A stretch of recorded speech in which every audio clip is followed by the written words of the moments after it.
sa bopp la ondaloon ci local yi lii bu amee tey Ndeye Dimet forcément ñoom dinañu leen ci tudd ñoom nee nañu trahison la ñu dippali Bamba Fall def. waaw xam nga ñoom dégg nañ leen ñu ne trahison. xam naa ni tamit pënd ba sax wureegul xadi bu pënd ba wuree dinañ ci gën a am lu ñu leer parce que fàttalikul xadi bi gëm sa bopp di déposer listam Dakar amoon na ay laaj yu bëri yu samp woon nan lañu mën a comprendre mandataire bu mel ni Bamba Fall nga xam dafa am expérience ci wàllu élection di seetaan ba ñu invalider la candidature de Bougane Gueye Dany à Dakar donc mu nekkoon ay laaj yoo xamante ne nii dañ ko doon samp te ba léegi si aussi dañuy continuer di ko samp donte Bamba Fall wax na ni moom ci boppam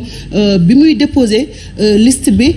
xamoon na ni am na ay irrégularité te ñaanoon na itam pour mu corriger waat ko mais heure bi moo jotoon donc est-ce que c'est fait exprès wala ab laaj la bu ma samp donc mu bëri tamit sénégalais yu bëri yu koy sant tey Khady gis nga situation bi ni mu demee maintenant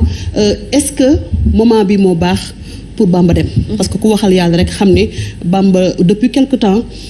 tegoon na benn tànk fële teg benn tànk fële fàttalikul bi Bamba amee dëj Boun Abdallah Dionne ñëw jaale si ko après le lendemain presse bi ñëpp titré woon que ni Bamba dem na après quelque temps ñu gisaat mu amaat posture opposant commencé waat di sànni xeer mais teewul ñi xam lecture politique dëgg xam nañ ni Bamba mi sorewul lool ak pouvoir bi ci mujj barki démb bi ñu koy installé waat li mu wax leer na nañ que ni kaa leen ñu tàllal loxo ñu dem pouvoir jàppale ko liggéey foofu encore une fois moo tax les hommes politiques de l'opposition war nañu xool kaddu yi nga xamante ni dañ ko yëkkati parce que kaddu yooyu ci la leen nit ñi di mesurer ci lañ leen di nattee il faut que ñu xam ne tey mënuñu wax rek ku nekk ci majorité bi baaxoo ku nekk ci opposition bi yow yaa baax parce que loolu tey mooy jur tole bi mu jur loolu mooy jur tey nit ñi dañu jaaxle parce que dañu ni Bamba mii ak li mu fi taxaw yëpp wax ko Macky Sall ñëwaat dem di ànd ak moom dafay poser problème ñenn ñi moo tax encore ñoom bu ñu jàppee seen bopp que ni affaire de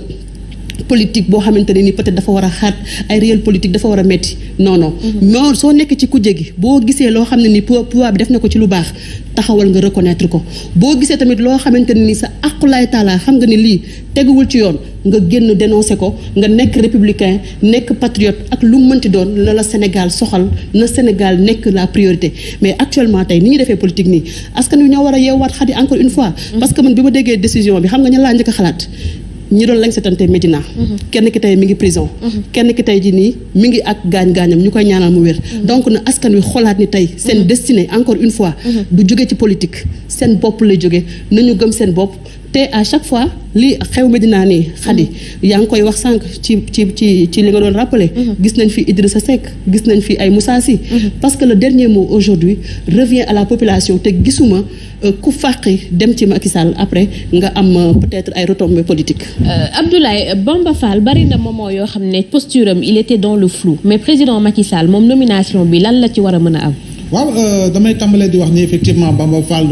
dafa habitué au Sénégalais lii nga xam ne moom lay duppee tergiversation communicationnelle et par rapport ak li nga xam ne moo di ay position yu muy jël te defe naa ni saa su ne dafay wane li nga xam ne moo di la version ou la direction la plus maladroite et par rapport ak li nga xam moo di communication donc damay jàpp ni effectivement président Macky Sall moom li muy wut toujours mooy l'addition par rapport ak li nga xam moo di camp bi nga xam ne moom la jiite moo di coalition Benno Bokk Yaakaar li nga xam ni gis na ni effectivement am nga base politique xam ne ràññee nañ la si langue politique sénégalais moom nu mu la mën a récupérer noonu la lay récupérer te dina la récupérer et ça c'est de bonne guerre su fekkee ne dañuy yem rek si li nga xamoon moo ne langue politique au Sénégal parce que bu ñuy fàtte ni dañuy jëm si ay élections législatives élections législatives yooyu noonu xam na ni les enjeux dafay nekk enjeux yu yaatu par rapport ak résultats yi nga xam ne génn na si élections locales yi parce que l'opposition bu tënkaloo woon former deux grands pôles def naa ni di nga gis ni effectivement majoritairement xëy na ñoom ñu renverser la tendance donc moom en direction des locales bu amee keneen ku muy jëlaatam dina la jëlaat parce que damay faral di wax ni Sénégal amuñu une opposition nous avons des oppositions si biir opposition yooyu dafa am ay oppositions yoo xam ne c'est des oppositions radicales duñu mës a dem duñu mës a dikk fa ñu toog la ñuy toog parce que xam na lu ñu bëgg te dañuy xeex pour atteindre li nga xamoo di nguur conquête du pouvoir yéeg jëlee ko si législative jëmale ko si atum 2024 lié à la présidentielle waaye si biir opposition yooyu dafa am yeneen opposition yoo xam ne dañoo nekk si opposition bi te newuñ si opposition bi en réalité dañuy fexe ñoom nu ñuy gën a mën jege li nga xam moo di nguur moo dal nag Bamba Fall mais damay jàpp ni su faral nit yi dañuy faral naan bett na warul bett kenn boo xoolee fee yi nga xam ne ak actes yi nga xam ne posé na ko jëm si bëggoon dugg si li nga xam ne delluwaat si parti socialiste jëm si li nga xam moo di acte bu mu posé ak Khalifa Sall te boobu Khalifa Sall man kaso déclaration bu mu waxoon devant le tribunal jëm si li nga xam moo di jàppale Idrissa Seck pour def ko candidat de l'opposition ak li nga xam ne xaw na Medina ak ba tey jii nii muy ñëw wëlbati ko waaye nag c'est la perversion encore une fois du vote des Médinois parce que en réalité dafa waroon jël boppam dem ci élection liste boppam bu demoon noonu bu paree dem kenn du ko wax dara waaye dafa ñëw loué li nga xam ne moo di caution loué li nga xam ne moo di liste loué li nga xam ne moo di coalition jëm ba pare parce que tey nii bu fekkoon ni fal kese la pour fal ki nga xam ne faral président def naa ni Cheikh Ba moo gënoon bien placé parce que il faisait partie de la coalition Benno Bokk Yaakaar alors que moom dafa mës a wax waa Médina que ni man may opposition bi kon fal leen ma. Mansour ndax mën nañ cee jàngat ni président Macky Sall commencé na liggéey jëm ci élection législative yi et que lii mën na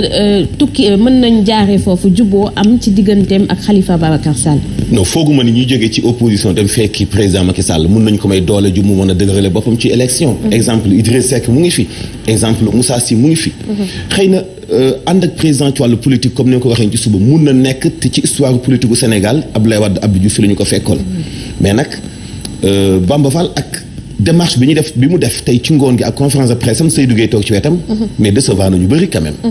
ñu bëri fooguñu woon que yomb dugg gi mun na yombee noonu ci déclaration Seydou Gueye à ses côtés. donc beneen image beneen taxawaay la jox waa Médina la jox ñi doon cautionné philo bi mu doon incarné démb ci wàllu position ci wàllu politique. loolu benn la ñaareel bi ci des pour nga seey ci ki nga xamante ni bii doxalinu politique la même fekkee daf la woo pour ngeen ànd liggéey xel mun na nangu ngeen ànd liggéey mais. bul fàtte ni tey ñu bëri ñu ànd ak Macky Sall di liggéey ñu bëri tëj na leen dugal na leen kaso. benn Bamba Fall moom ci la bokk. am na yenn yoo xam ne ci wàllu politique comme président woo na la pour ngeen bokk réew mi liggéey ko nit ñi mën nañ la respecter yow sa choix. mais bu wëlbatiku bi gaawee jooni léegi nga ànd ak gars yu Macky Sall yi léegi gën a sóobu ci seen xeex ça pose problème surtout bu fekkee ñi ci jaaroo ñëpp dañu am ay déception. vraiment ñu bëri dañu am beneen lecture. ci conférence de presse bu gaaw bi Seydou Gueye toog ci wetu Bamba Fall dafa mel ni lu doonul lu ñu togg tey. et puis loolu bëgg ak bañ nag du may Bamba doole. Mansour ñu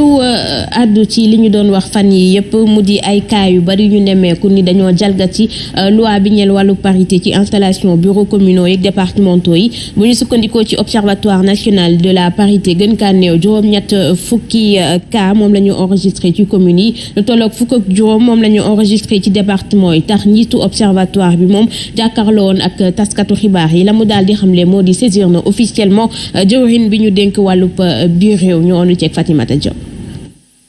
fukk ak juróom-ñett ci ay jigéen maire ñett ci ay jigéen conseil département moo jukkee ci élection municipale yu ñaar fukki fan ak ñett ci weeru janvier gi ay lajj-lajj yu bari ñu nemmeeku ko ci bu ñu sukkandikoo ci njiital observatoire national de la parité ci wàllu violation. ndax gis nañ ne